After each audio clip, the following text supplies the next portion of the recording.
الحمد للہ رب العالمین والصلاة والسلام علی سید المرسلین اما بعد فاعوذ باللہ من الشیطان الرجیم بسم اللہ الرحمن الرحیم الصلاة والسلام علیک یا رسول اللہ وعلی آلک وصحابک یا حبیب اللہ الصلاة والسلام علیک یا نبی اللہ وعلی آلک وصحابک یا نور اللہ۔ سرکار مدینہ قرار قلب و سینہ فیض گنجینہ صاحب معطر پسینہ باعث نزول سکینہ صلی اللہ علیہ وآلہ وسلم کا فرمان عظمت نشان ہے کہ اللہ عز و جل کی خاطر آپس میں محبت کرنے والے جب باہم یعنی آپس میں ملیں اور مصافحہ کریں یعنی ہاتھ ملائیں اور نبی صلی اللہ علیہ وآلہ وسلم پر درود پاک پڑھیں تو ان کے جدا ہونے سے پہلے دونوں کے اگلے پچھلے گناہ معاف کر دیے جاتے ہیں۔ صلو علی الحبیب صلی اللہ تعالی علی محمد وعلی آلہ وصحبہ وبارک وسلم۔ صلاۃ و سلام علیک یا سیدی یا سیدی یا مکی یا مدنی یا عربی یا قرشی یا ہاشمی یا مطلبی یا رسول اللہ۔ ایک صاحب کا بیان ہے کہ میں فرانس میں ایک جگہ بیٹھا وضو کر رہا تھا، ایک شخص مجھے بڑا غور سے دیکھ رہا تھا۔ جب میں فارغ ہوا تو اس سے پوچھا آپ کون ہیں اور کہاں کے وطنی ہیں، کہاں سے آپ کا تعلق ہے؟ تو اس نے کہا کہ میں پاکستانی ہوں، مسلمان ہوں۔ پوچھا کہ پاکستان میں پاگل خانے کتنے؟ تو اس نے کہا کہ سوال بڑا عجیب و غریب تھا، تو کہا میں چونکا، مگر میں نے کہہ دیے کہ 2-4 ہوں گے۔ تو پوچھا کہ ابھی جو تم نے کچھ کیا یہ کیا کر رہے تھے؟ تو کہا کہ میں وضو کر رہا تھا۔ کہنے لگا کیا روزانہ کرتے ہو؟ تو کہا کہ ہاں، بلکہ دن میں 4-5 مرتبہ کرتا ہوں۔ وہ بڑا حیران ہوا اور کہنے لگا کہ میں مینٹل ہاسپٹل میں سرجن ہوں، یعنی دماغ کا جو آپریشن اسپتال ہوتا ہے، کہنے لگا کہ میں اس کا سرجن ہوں اور میں پاگل پن کے اسباب یعنی وہ وجہ، وہ ریزنز کہ جس کی وجہ سے بندہ پاگل ہو جاتا ہے، میں اس پر ریسرچ کر رہا ہوں اور میری تحقیق یہ ہے کہ دماغ سے سارے بدن میں سگنل جاتے ہیں اور اس سے اعضاء یعنی پارٹس آف باڈی یہ کام کرتے ہیں اور ہمارا دماغ ہر وقت مائع کے اندر تیر رہا ہے، تو اس لیے ہم بھاگ دوڑ کرتے ہیں، دماغ کو کچھ نہیں ہوتا۔ اگر دماغ کوئی سخت شے ہوتی تو یہ تو ٹوٹ جاتا۔ تو دماغ کی چند رگیں یعنی کنڈکٹر یہ پہنچانے والی بن کر ہماری گردن کی پشت سے سارے جسم میں جاتی ہیں۔ اگر بال بہت بڑھا دیے جائیں اور گردن کی پشت کو خشک رکھا جائے تو ان رگوں یعنی کنڈکٹر میں خشکی پیدا ہو جانے کا خطرہ ہے اور بارہا ایسا ہوتا ہے کہ اس کے سبب بندہ پاگل ہو جاتا ہے۔ لہذا میں نے سوچا کہ اگر اس گردن کی پشت کو دن میں 2-4 بار تر کر لیا جائے، گیلا کر لیا جائے تو اس سے بچت ہو سکتی ہے۔ کہنے لگا کہ ابھی میں نے دیکھا کہ ہاتھ منہ دھونے کے ساتھ ساتھ گردن کے پیچھے بھی آپ نے کچھ کیا، تو واقعی آپ پاگل نہیں ہو سکتے۔ مزید یہ کہ مسح کرنے سے لو لگنے اور گردن توڑ بخار سے بھی بچت ہوتی ہے۔ تو میرے میٹھے میٹھے اور پیارے پیارے اسلامی بھائیوں، مدنی چینل کے ناظرین، اللہ کی رحمت ہے کہ اللہ تبارک و تعالی نے ہمیں پاکی حاصل کرنے کے لیے وضو کے احکامات عطا فرمائے۔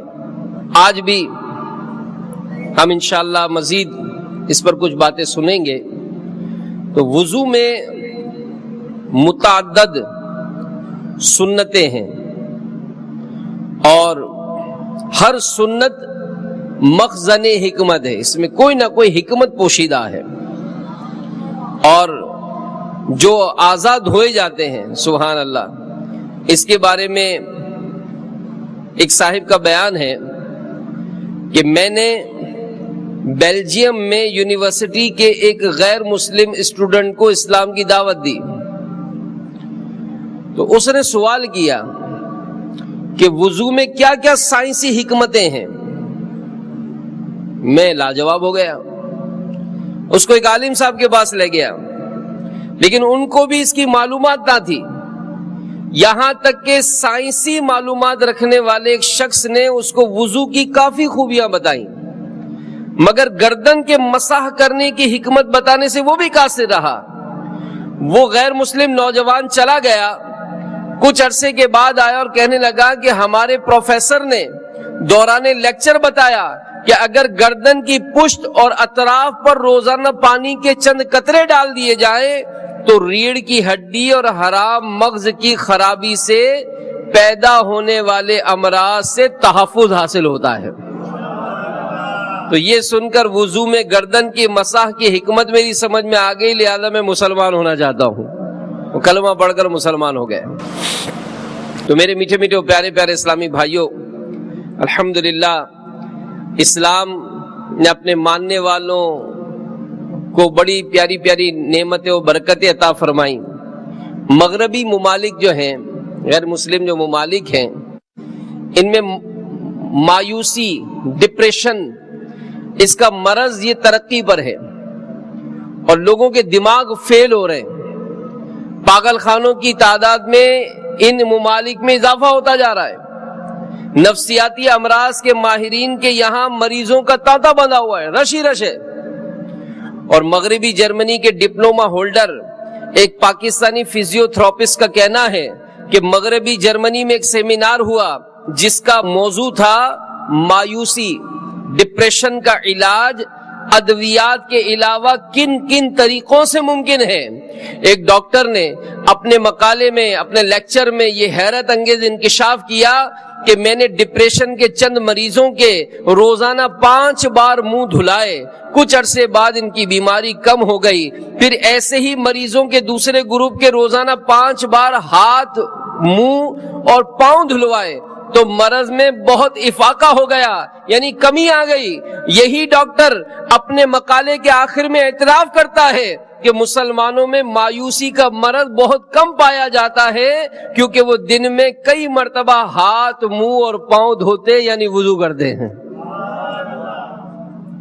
وضو اللہ کی رضا کے لیے، ثواب کے لیے ہی کرنا ہے، تبھی ثواب ملے گا۔ لیکن آپ دیکھیں کہ ضمناً اس وضو کے ساتھ ساتھ ہمیں برکتیں کتنی ملتی ہیں۔ ایک ہارٹ اسپیشلسٹ، دل کے جو ڈاکٹر ہوتے ہیں، اس کا بڑے اعتماد، کانفیڈنس کے ساتھ یہ کہنا ہے ہائی بلڈ پریشر کہ مریض کو وضو کراؤ۔ جس کا بلڈ پریشر ہائی ہو جائے، وہ ڈاکٹر کہتا ہے کہ ہائی بلڈ پریشر کے مریض کو وضو کراؤ، پھر اس کا بلڈ پریشر چیک کرو، لازماً کم ہوگا۔ ایک مسلمان ماہر نفسیات کا قول ہے، نفسیاتی امراض کا بہترین علاج وضو ہے۔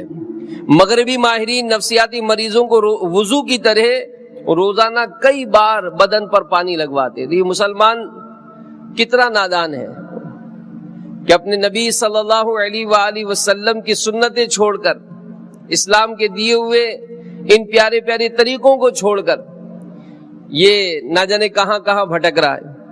تو میرے میٹھے میٹھے پیارے پیارے اسلامی بھائیوں، وضو میں جو آزاد دھوئے جاتے ہیں، ترتیب جو قائم ہے، یہ پہلے ہاتھ دھوئے جاتے ہیں، پھر کلی کی جاتی ہے، پھر ناک میں پانی چڑھایا جاتا ہے، پھر چہرہ دھویا جاتا ہے، پھر دونوں ہاتھ کونیوں سمیت دھوئے جاتے ہیں، سر کا مسح کیا جاتا ہے، پاؤں دھوئے جاتے ہیں. یہ ترتیب ہے. تو یہ ترتیب بھی جو ہے نا، یہ حکمت سے خالی نہیں ہے.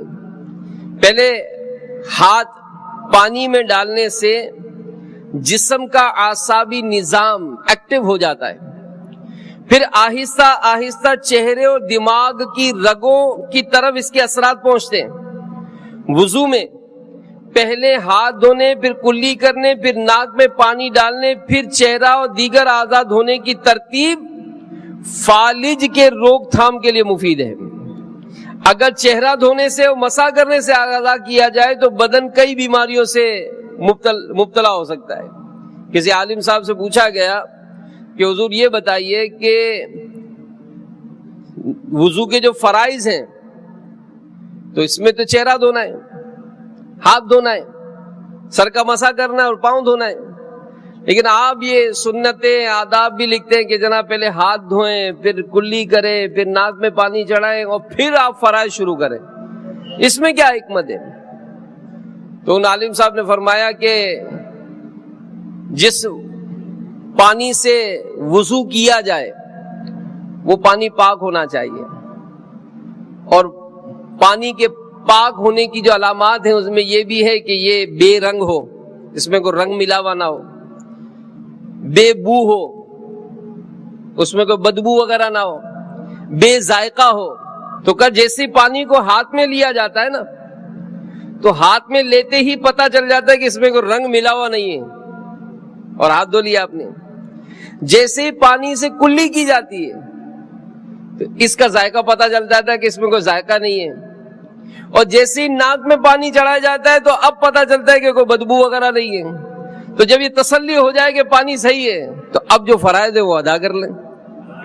تو میرے میٹھے میٹھے پیارے پیارے اسلامی بھائیوں، وضو سیکھیں، اس کے طریقہ کار سیکھیں اور اس کی سنت اور آداب پر عمل کریں.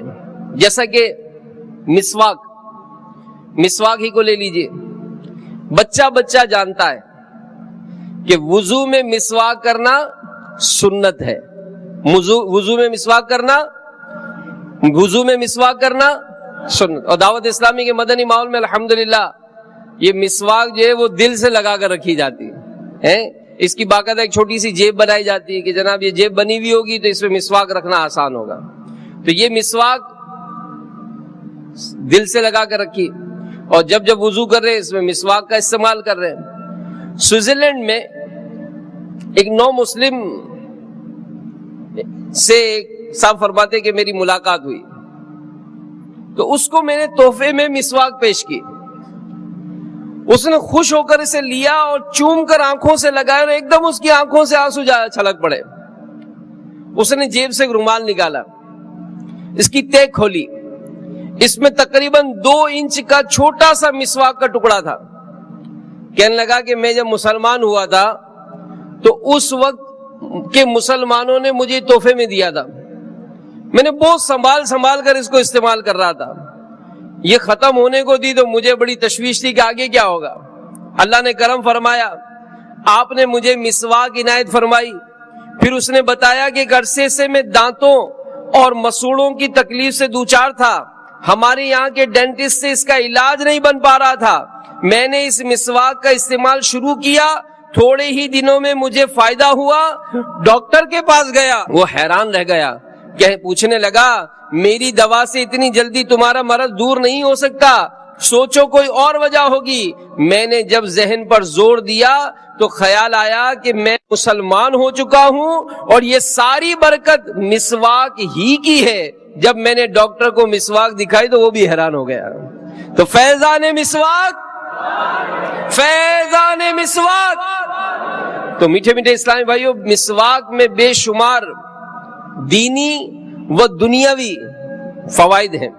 اس میں متعدد کیمیائی اجزاء ہیں جو دانتوں کو ہر طرح کی بیماری سے بچاتے ہیں.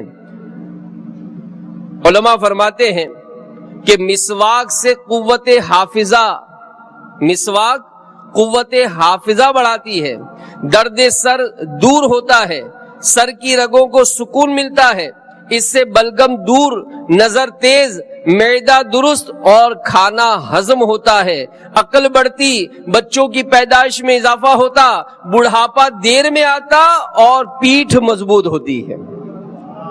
مسواک کرنا سنت ہے کہ مسواک کے متعلق ہمارے پیارے آقا صلی اللہ تعالی علیہ وآلہ وسلم کا انداز دیکھیے کہ جب ہمارے پیارے نبی صلی اللہ علیہ وآلہ وسلم اپنے مبارک گھر میں داخل ہوتے تو سب سے پہلے مسواک فرماتے۔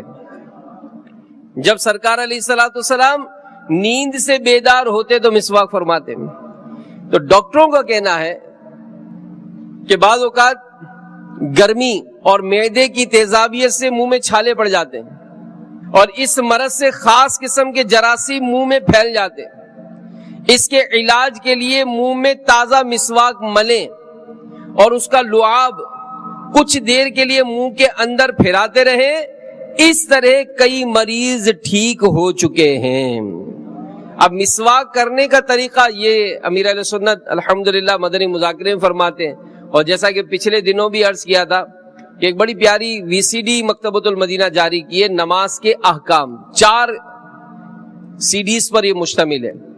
وضو، غسل، نماز جنازہ، دیگر نماز کے احکام کے حوالے سے بڑا ہی پیارا وہ وی سی ڈی کے اندر امیر علیہ السلام کا بیان بھی ہے، وضو کا پریکٹیکل بھی ہے، نماز کا پریکٹیکل بھی ہے۔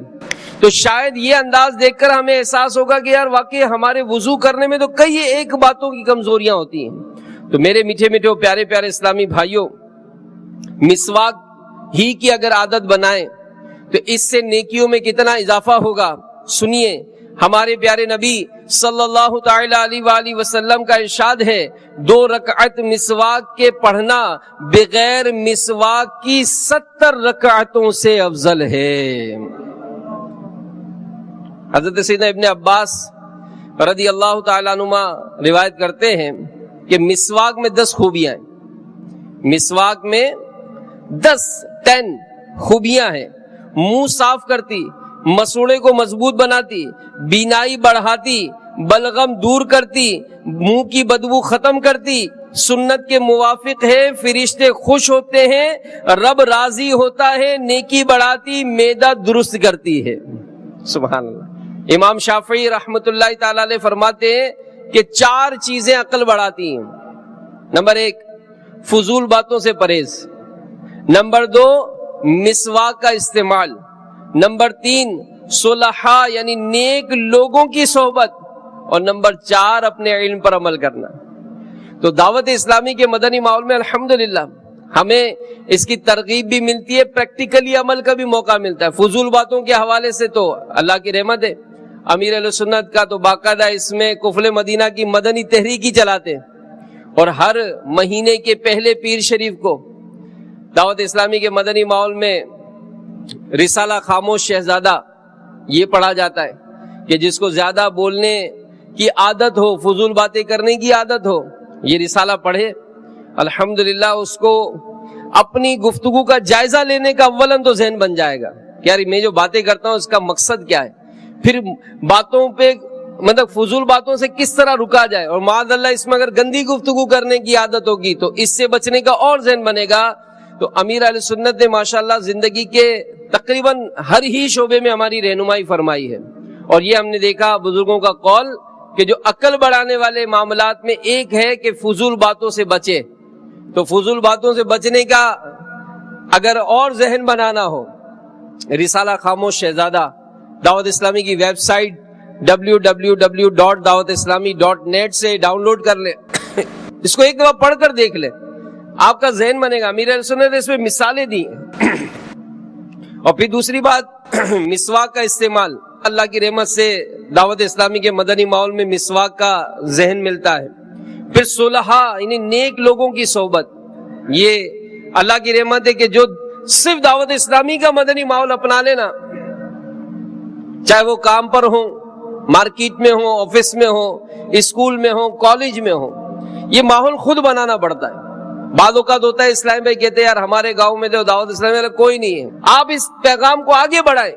اگر کوئی نیکی کی دعوت دینے والا نہیں تو آپ شروع کریں, آپ کے ساتھ انشاءاللہ لوگ شامل ہوں گے. آپ ہمت کریں. اگر دفتر میں آپ کے یہاں بالکل ماحول ہے تو ٹھیک ہے, پہلے آپ اولن خود کتاب لے کر پڑھنا شروع کریں. کوئی نہ کوئی آپ کے ساتھ اٹیچ ہوگا, اس کو وہ بات سنائیں. اگر اس نے وہ سن کر عمل کیا تو وہ عمل کرے گا, اس کو ثواب ملے گا, آپ کو بھی اس کا ثواب ملے گا. تو یہ ایک ایسا ثواب جاریہ جو چلتا رہے گا. اب اسکول میں پڑھتے ہیں, کالج میں پڑھتے ہیں, فیکٹریز میں, جی ہاں فیکٹریز میں اگر آپ کوئی بڑے افسر ہیں, اپنے ماتحت لوگوں کو جمع کر کے امیر اہل سنت کی کتب اور رسائل سے درس کا سلسلہ کریں.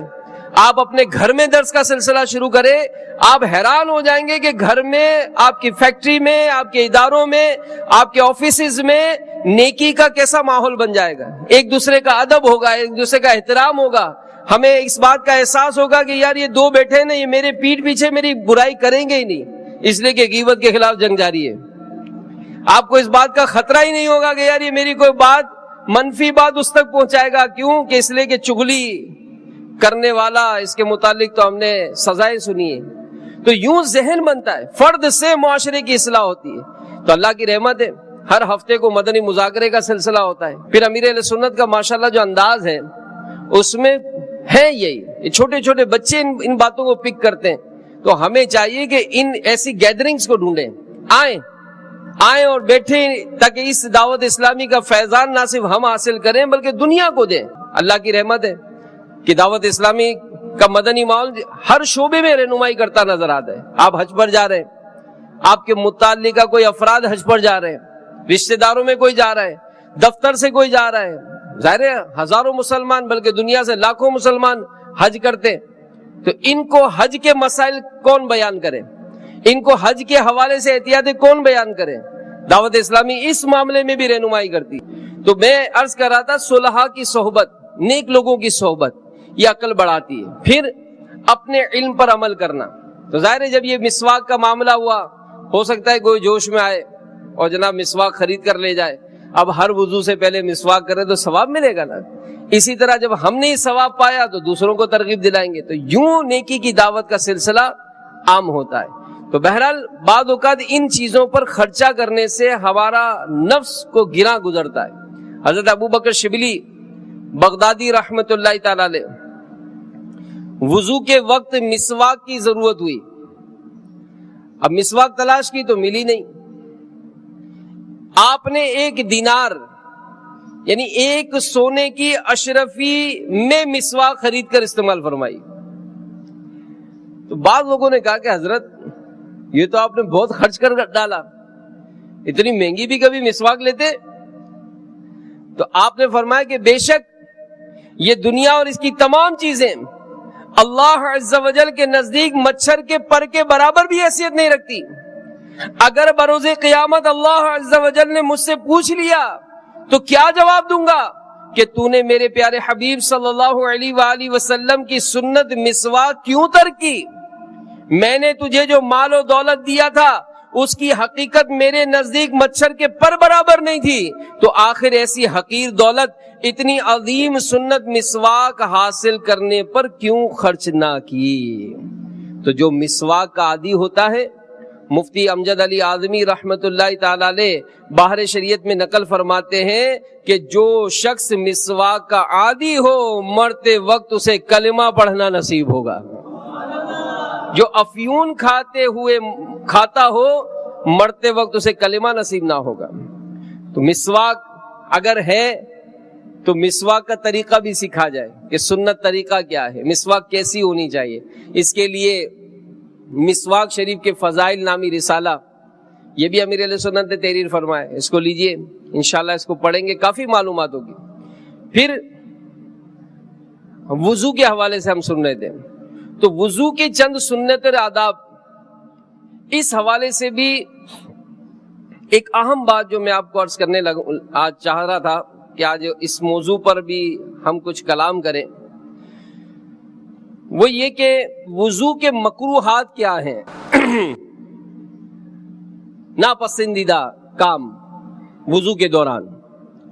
پہلی بات وضو کے لیے ناپاک جگہ پر بیٹھنا، پاکی حاصل کرنے کے لیے بیٹھے ہیں تو یہ تو دیکھیں گے جہاں ہم وضو کر رہے ہیں وہ جگہ کیسی ہے، تو ناپاک جگہ پر نہیں بیٹھنا۔ پھر دوسری بات، ناپاک جگہ وضو کا پانی گرانا، یہ بھی مکروہ ہے، اور اس کا بھی ذرا تفصیلی، پھر ہر بات کی تفصیل بھی ہے، تو اللہ کی رحمت ہے۔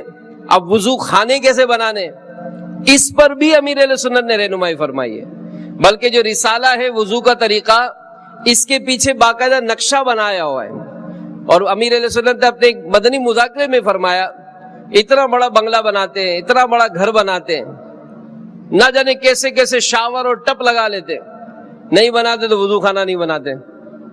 ایک نل کا ہی وضو خانہ بنا لو بھائی، کہ جب وضو کرنا ہو تو سنت کے مطابق اور ایسے اچھے انداز سے وضو کر تو سکیں۔ تو بہرحال ناپاک جگہ پانی، وضو کا پانی گرانا یہ بھی مکروہ ہے۔ اعضائے وضو سے لوٹے وغیرہ میں قطرے ٹپکانا، اب منہ دھوتے وقت بھرے ہوئے چلو میں عموماً چہرے سے پانی کے قطرے گرتے، اس کا خیال رکھیے، یعنی جب ہاتھ میں پانی لیتے ہیں تو بعض اوقات اس کا پیک نہیں کرتے، نتیجہ یہ ہوتا ہے کہ وضو تک، چہرے تک آتے آتے کئی بہت سارا پانی گر جاتا ہے، یہ احتیاط کرنی ہے۔ قبلے کی طرف تھوک یا بلغم ڈالنا یا کلی کرنا یہ بھی مکروہ ہے۔ اگر قبلے کی طرف منہ کر کے وضو کر رہے ہیں تو چہرہ نیچے کریں، قبلے کی طرف تھوکا نہ جائے۔ بے ضرورت دنیا کی بات کرنا وضو کے دوران یہ بھی مکروہ ہے۔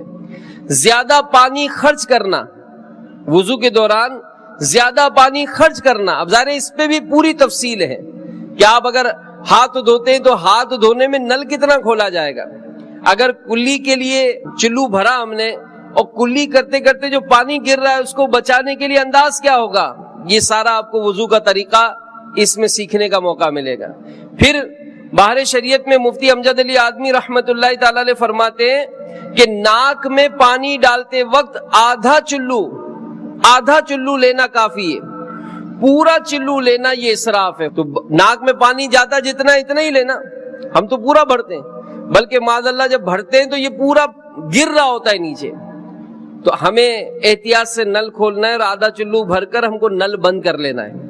پھر اتنا پانی کم خرچ کرنا کہ سنت ادا نہ ہو، یعنی ٹونٹی نہ اتنی زیادہ کھولیں کہ پانی حاجت سے زیادہ گرے، نہ اتنی کم کھولیں کہ سنت بھی ادا نہ ہو، بالکل بیلنس رکھیں۔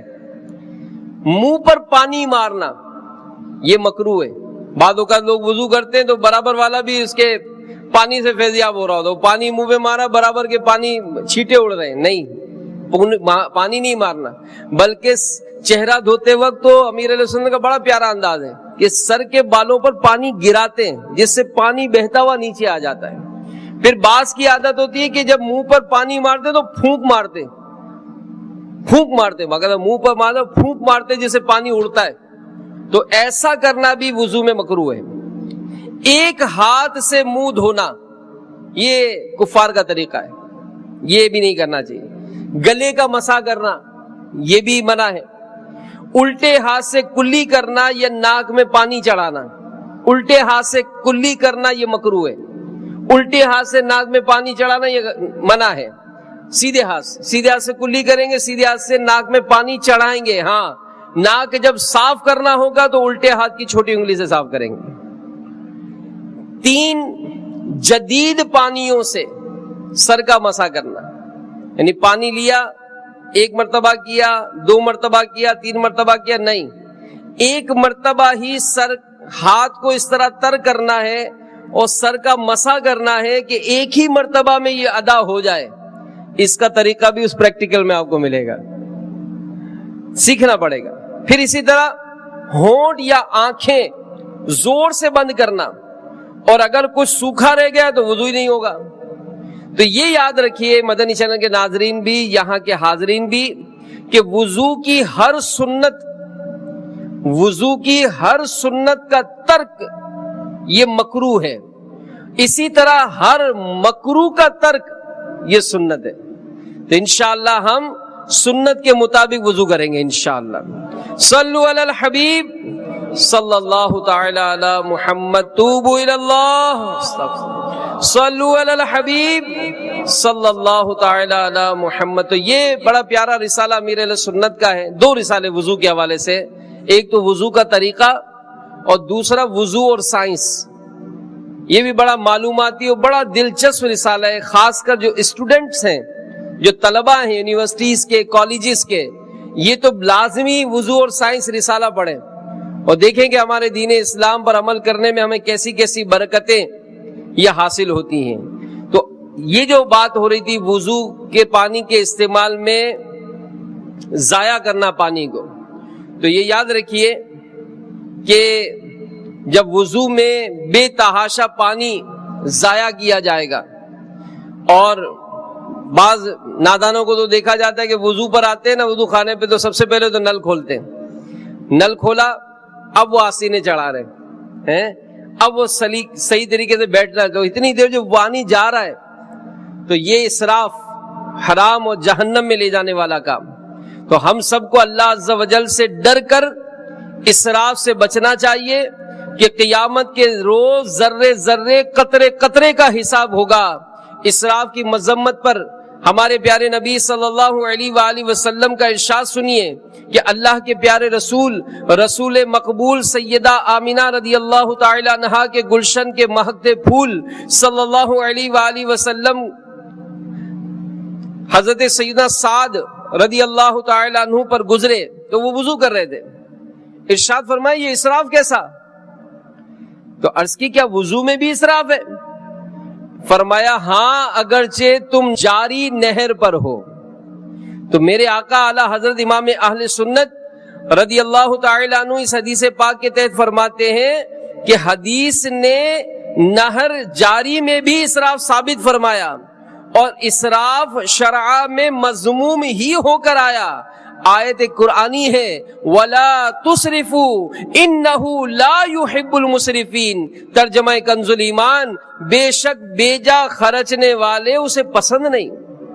تو مطلق ہے, تو یہ اسراف بھی مذموم و ممنوع ہوگا, بلکہ خود اسراف فی الوضو میں بھی سیغہ نہیں وارد اور نہیں حقیقتاً مفید تحریم, یعنی وضو میں اسراف کی ممانعت کا حکم آیا اور حقیقت میں ممانعت کا حکم حرام ہونے کا فائدہ دیتا ہے. تو میرے میٹھے میٹھے پیارے پیارے اسلامی بھائیوں, مفسر شہیر حکیم الامت مفتی احمد یار خان علیہ رحمت الحنان اعلی حضرت رحمت اللہ تعالی علیہ کے فتاوی میں پیش کردہ سورۃ الانعام کی آیت نمبر 141 کے تحت بیجا خرچ یعنی اسراف کی تفصیل بیان کرتے ہوئے لکھتے ہیں ناجائز جگہ پر خرچ کرنا بھی بیجا خرچ ہے, اور سارا مال خیرات کر کے بال بچوں کو فقیر بنا دینا یہ بھی بیجا خرچ ہے, ضرورت سے زیادہ خرچ بھی بیجا خرچ ہے. اسی لیے اعضائے وضو کو بلا اجازت شرعی 4 بار دھونا یہ بھی اسراف مانا گیا ہے.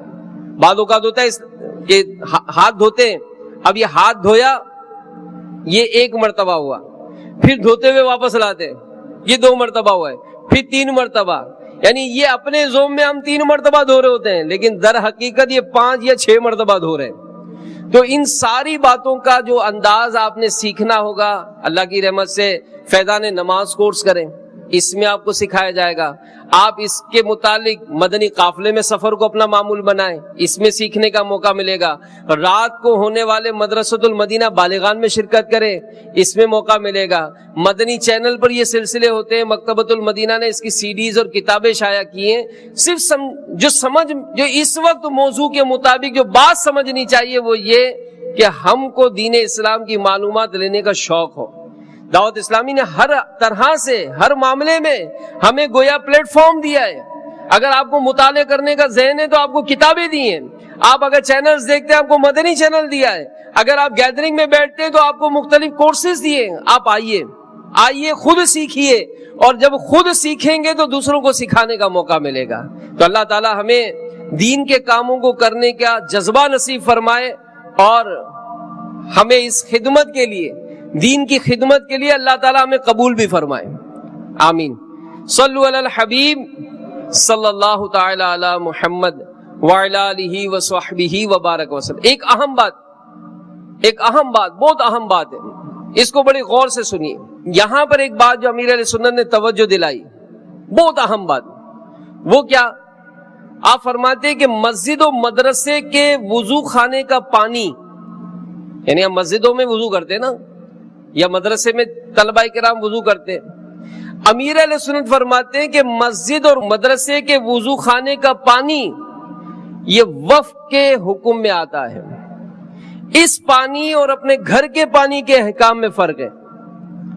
جو لوگ، اب دیکھیں اس میں اکثریت ہماری مبتلا ہے، ہم خود بھی اکثر وضو خانہ مسجد کا ہی استعمال کرتے ہیں، وقف کی جگہوں کا ہی استعمال کرتے ہیں. مدنی چینل کے ناظرین بھی غور فرما لیں.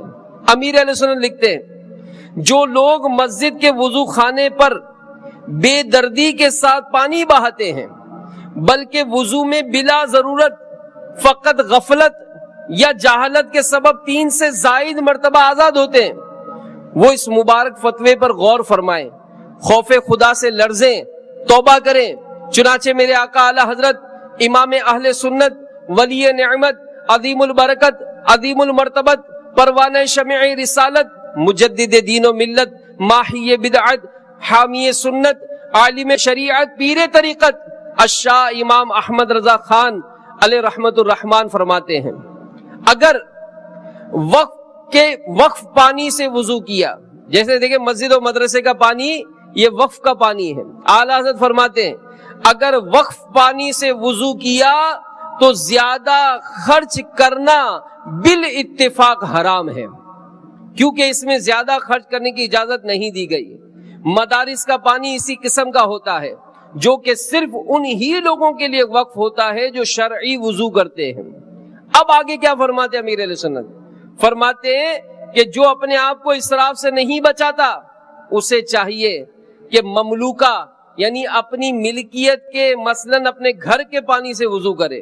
معاذ اللہ، اس کا یہ مطلب نہیں کہ ذاتی پانی کے اسراف کی کھلی چھوٹ ہوئی، نہیں، ذاتی پانی بھی احتیاط سے استعمال کرنا ہے، بلکہ گھر میں خوب مشق کر کے شرعی وضو سیکھ لے تاکہ مسجد کے پانی کا اسراف کر کے حرام کا مرتکب نہ ہو.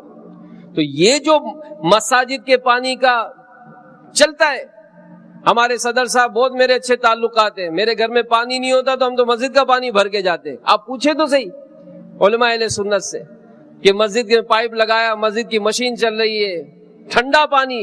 یہ بارہا شہر کی مسجدوں میں دیکھا ہے، سخت گرمی ہوتی ہے، 10-20 روپے کا اپنے گھر میں برف نہیں ڈلواتے، مسجد کے کولر سے ہی بوتلیں بھر بھر کے اپنے گھر میں لے جاتے ہیں. آپ کیا کر رہے ہیں؟ یہ جو معاملات ہیں اس میں احتیاط کریں. اب اس اسراف سے بچا کیسے جائے، اس کا طریقہ بھی امیر علیہ سنت نے اپنے رسالے میں لکھا کہ اگر نل کھولنا ہے تو احتیاط سے نل کھولیں. پھر سب سے پہلے اس کا آسان طریقہ جو وضو میں آپ نے فرمایا کہ اگر پانی لے کر ہاتھ گیلے کر کے پہلے اچھی طرح پانی سے اس کو تر کر لیں، چہرے کو تر کر لیں، ہاتھ کو تر کر لیں، پاؤں کو تر کر لیں، تو اب آپ خود محسوس کریں گے کہ جب یہ گیلا ہوگا نا تو وضو میں پانی کم استعمال ہوگا. پھر کلائیوں پر اگر بال بہت زیادہ ہیں تو ان کو کٹوا دیں، کہ ان کا ہونا پانی زیادہ چاہتا ہے اور مونڈنے سے بال سخت ہو جاتے ہیں، اور تراشنا مشین سے بہتر کہ خوب صاف کر دیتی ہے. اور سب سے احسن و افضل نورا، یہ ایک طرح کا بال صفا پاؤڈر ہے کہ ان اعضاء میں یہی سنت سے ثابت ہے. پھر بعض لوگ یوں کرتے کہ ناخن سے کونی تک بہا کر لے گا، جیسے میں نے عرض کیا تھا، پھر بہا کر واپس لاتے ہیں، تو یہ ایک مرتبہ نہیں ہوتا ہے، یہ 2 مرتبہ ہو جاتا ہے. تو ان تمام باتوں پر احتیاط کریں گے تو انشاءاللہ برکتیں ملیں گی. سلیقے سے وضو کرنا سیکھ لیں. امام شافعی رحمت اللہ تعالی علیہ نے کیا خوب فرمایا، سلیقے سے اٹھاؤ تو تھوڑا بھی کافی ہو جاتا ہے، اور بد سلیقی پر تو بہت سا بھی کفایت نہیں کرتا. تو اللہ تعالی ہمیں اسراف سے بچائے کہ اب تک اگر اسراف ہوا، فضول ضائع ہوا، تو سب سے پہلے تو اس کی توبہ بھی ہوگی، اور آئندہ بچنے کا بھرپور ذہن بنا لیجئے. کوشش کر لیجئے کہ قیامت کے دن قطرے قطرے کا حساب ہونا ہے. اللہ تبارک و تعالی پارہ 30 سورۃ الزلزال کی آیت نمبر 7 اور 8 میں ارشاد فرماتا ہے، فمن يعمل مثقال ذرة خيرا يره ومن يعمل مثقال ذرة شرا يره. تو جو ایک ذرہ بھر بھلائی کرے اسے دیکھے گا، جو ایک ذرہ بھر برائی کرے اسے دیکھے گا. اللہ تعالی ہمیں شریعت و سنت کے مطابق اعمال کرنے کی توفیق عطا فرمائے، سیکھ کر دوسروں کو سکھانے کی توفیق عطا فرمائے. آمین بجاہ النبی الامین صلی اللہ علیہ وآلہ وسلم.